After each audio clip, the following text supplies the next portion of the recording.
So let's start talking about getting analytical solutions to first order ordinary differential equations. And we'll classify different types of first order differential equations according to the ways we could solve them. One such class of differential equations, first order differential equations, are separable equations. So a first order differential equation of the form that we see here is said to be separable or to have separable variables. In other words, here's how we write our differential equation in normal form generally. What we could do is break f of xy into a product of two other functions. One that only depends on x and the other that only depends on y. Okay? Now let's look at some examples. So over here we see this expression on the right there. We could break this up. So e to the 3x plus 4y could be broken up into that product there. And so we could move everything that has a y in it to the left and everything that has an x to it to the right. And you could call this here h of y, and you could call that to the right g of x. And so this differential equation is separable. This differential equation, on the other hand, is not separable. Okay? It's not. Don't, trick yourself into saying, well, I moved y to the left and y to the... You have to write it as a product. Is this a product? No, it's a sum. Okay?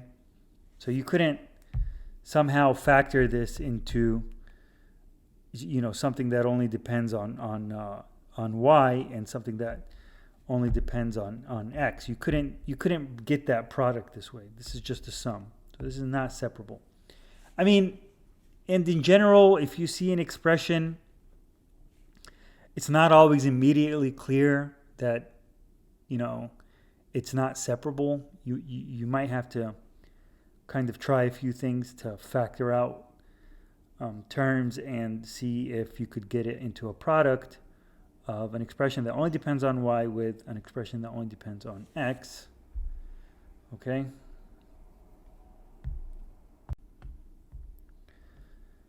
For separable equations, we may straightforwardly apply integration. So why do we care about separable equations, right? Well, what you could do here is formally multiply by dx on both sides. So here in red, here is dx on both sides. Okay? And again, some people may be bothered by multiplying by a differential. We do this formally, which means, we're not exactly, we're just kind of looking at the syntax of it when we do it. But if you are bothered, then this remark down here shows you that it really doesn't matter, okay? That even if we didn't do it formally, we actually did this more carefully, we get the same result. But in this class, we're going to assume we could formally manipulate differentials. So we multiply by dx, both sides, and we divide by hy, and we get this, okay? dy over hy equals gx times dx. Notice on the right-hand side is just expressions with x, and on the left-hand side is expressions with y. And we could integrate them. We could integrate the right with respect to x, and we could integrate the left with respect to y. Suppose the integral of dy over hy is capital Hy, and the integral of gx dx is capital Gx. Then we have this expression here. Okay, and basically, if we let capital Fxy equal hy minus gx, then and we set that equal to c, we get level curves. Level curves are places where a function of two variables is constant, and these represent the solution curves. Okay, what we did here is we integrated the differential. okay, this is differential equations. So we're dealing with derivatives in our equation. Once we get rid of the derivative part, then we just have a relation between y and x. Okay? That's all this is telling you. All right? And so where this c comes from is, well, you always get a plus c when you integrate, because that's what the antiderivative would tell you, right? You could take the derivative again, and derivative of any constant is 0. And so you'll get a plus c there, and so you'll get an expression of y in x plus c, and you could, just to make this pretty, move the g of x to the other side and say that level curves of fxy are solution curves, okay? And again, this is to just show you that we could have done this by substitution if someone was bothered about multiplying by differential. So let's look at an example. Find solutions of this differential equation given in differential form. Well, first thing is we're going to separate the variables, right? We're going to see, is this separable? Can we break this up into a term where you just have dx on the left and dx on the right, say, and dy on the left? Well, we can. Okay, notice here that, if this kind of bothers you, that the differential form, you could always put this in the normal form, okay? You would have y all over 1 plus x there, okay? And clearly, this can be separated, okay? You have one function here, y, and you have another function here, 1 over 1 plus x, okay? Call this hy, call this g of x, okay? So this is a separable differential equation. We could have also just seen that from being able to have an expression dy that in only terms y next to the dy, and likewise for dx, because we could then just move this dx to the other side and we integrate, okay? This integral, so even though y again is the dependent variable, we're integrating with respect to it, so we're treating it as if it's independent, just like a dummy variable. And we integrate, and the integral of 1 over y is natural log of y with absolute value. The integral of 1 plus x, 1 over 1 plus x is natural log of 1 plus x, and we get this constant there. We call C1 because we're going to have our final form in terms of C. What do you do to get rid of natural log? You exponentiate. Exponentiating the natural log of y gives you this. And this term here could be broken up into e to the c1 and e to the natural log by just properties of exponentiation. And the e's would cancel the natural log, and you end up call ec1 just c, okay? And we have a plus or minus here because of the absolute value, but whether it's plus or minus, we're just going to absorb it into c. And here goes a solution. Y is equal to c times 1 plus x, okay? Here we actually got a explicit solution. We were able to solve for, so we didn't just need this kind of solution curve represented as level curve. We got explicit solutions, and many separable equations could actually be solved explicitly in terms of x. So here goes our solution. What about this next one? Solve the initial value problem that you see here with y of 4 equals negative 3. Well, is this separable? Definitely. Okay, again, we could make this like super explicit by writing, say negative 1 over y and x, or you could have moved that negative to the x. It doesn't matter, but the point is we're able to break up that right-hand side into a product of an expression that only depends on y with an expression that only depends on x. And then rewriting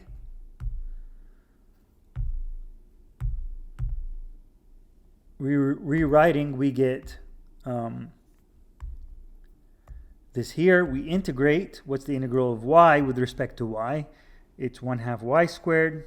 Integrating x, negative x, we get negative 1/2 x squared. We get a c. And here goes our implicit solution. Okay, so unlike here, up here, we got an explicit solution. Here we got an implicit solution. Up here, we weren't given any initial value, so we couldn't fix c. But down here, we are given an initial value. Y of 4 is equal to negative 3. And so how do you plug that in? Well, y is equal to negative 3 when x is equal to 4. And so what we do is wherever we see an x in this expression, we plug in 4. Wherever we see a y, we do y of 4, which is negative 3. And we find that c is equal to 25. And so this here represents an implicit solution to the differential equation. Okay, that would satisfy, at least, you know, runs through the point that we're concerned with, but it's not an explicit solution. For an explicit solution where we actually get a function, okay, we choose y is equal to negative. So we'll take this, so we'll solve this, and you'll get a square root when you solve for y, right? You just move this x squared to the other side and then square root, and you get plus or minus square root of 25 minus x squared. Why choose the negative one? Well, because you want y to be negative at x equals 4. And so you're going to be forced to choose the negative there. And I write that since this negative solution passes through 4, negative 3. So here goes an explicit solution of the initial value problem up here.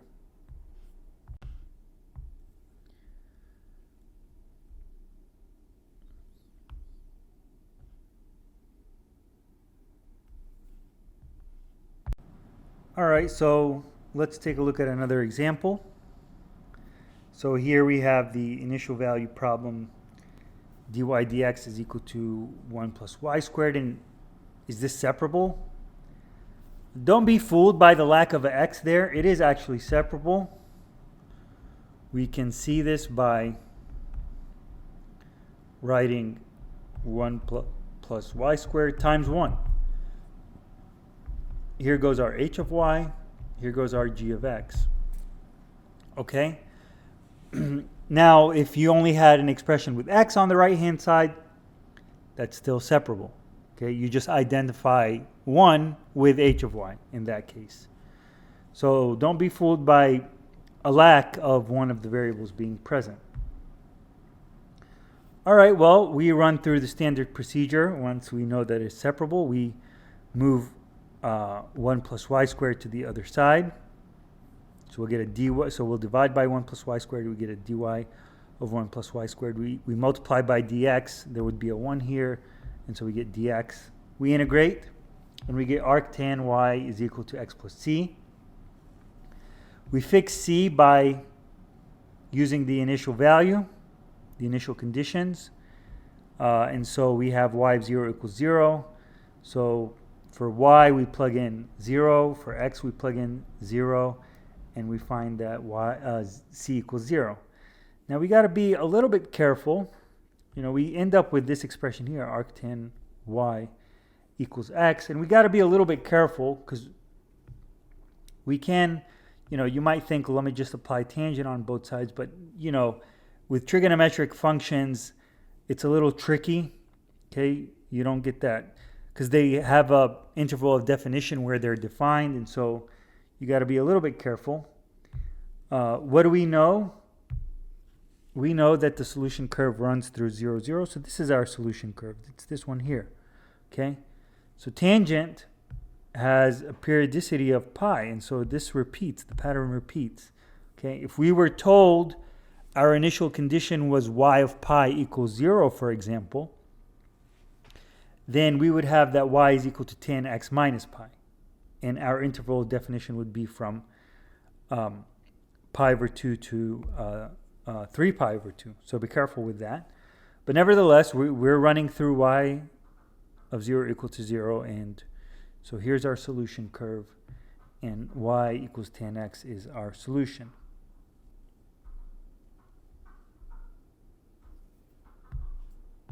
Let's look at another example. So we have this. Again, it's separable because, x, just treat the function g of x as equal to 1. And move the y's to the other side, move the dx's to another side, and integrate. Here, this is sort of a Calc 2 reminder, like, how do you integrate y squared minus 4? Well, you could factor it, and then you use partial fraction decomposition. Okay? You get this expression here, and there is a video on partial fraction decomposition, so we won't be going into depth here, but this is an integration technique for integrating rational functions. And so you could get that a and b equal the following in order to write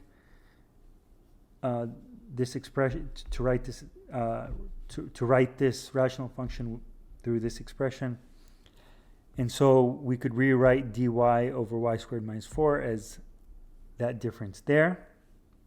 We integrate it with respect to y. We get a natural log. On the right hand side, we just get x plus a constant.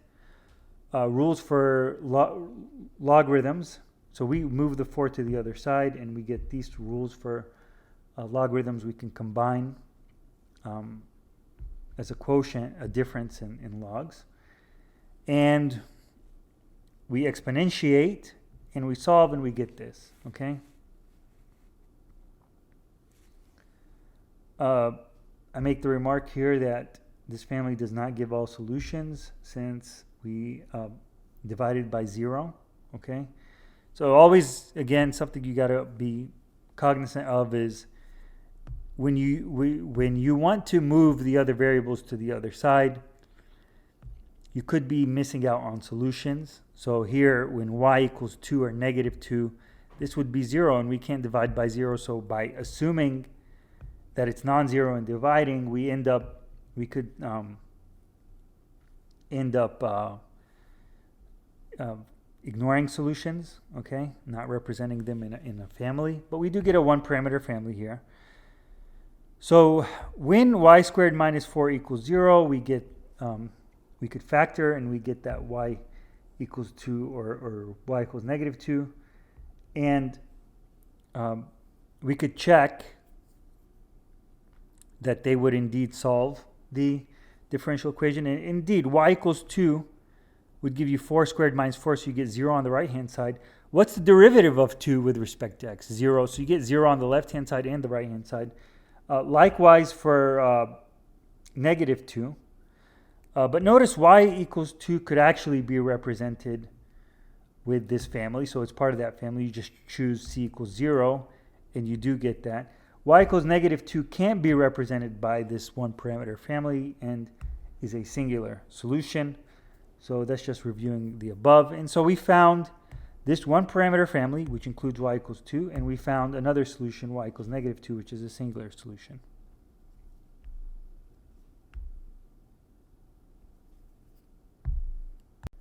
Finally, let's do this example. Let's solve this differential equation with the initial conditions that we see here. So it's an initial value problem. Well, here when we take the derivative of e to the negative x squared, we get e to the negative x squared times negative 2x. So this should give us a unique solution because both f and f prime are continuous. Okay, so we should be getting unique solutions. Okay, and actually this should be here, not f prime in terms of x, which is not the important part, but f sub y, so partial f partial y. That is 0, and so that's, let's also continue. So that, from the theorem, we get that we have unique solutions for this differential equation. So, all right, and it is separable, right? It's clearly separable. But when we try to separate, we end up with, so we'll integrate dy from y naught to y, and this expression here from x naught to x. Okay, and if we really want to be technical, we would have like maybe a s here and a t here, just to avoid with the bounds. But and here we have it with t. Anyway, integrating, we'll get this expression here when we integrate. Y naught is going to be x is going to be integrated from 3 to just this arbitrary x, and so will y, all right? And so we'll have the difference y of x minus y3. We could have also just left it as y naught, by the way, so y3 could have just been y naught, and we would have gotten the expression for y naught, which is 5. But nonetheless, you end up with the same thing. And now, what's the problem with this? Okay, the problem with this is that it's not integrable. Okay, like you cannot get, this can't be expressed in terms of elementary functions. All right, so, and what are these elementary functions? Sine, tangent, sinh, the exponential, the functions that we're used to. Okay, and so we're left with just an expression like this, and we could calculate this for any x numerically, okay? But nevertheless, sometimes you'll see solutions that look like that, and these are called integral defined functions. Now, someone can come up with a name for this, okay?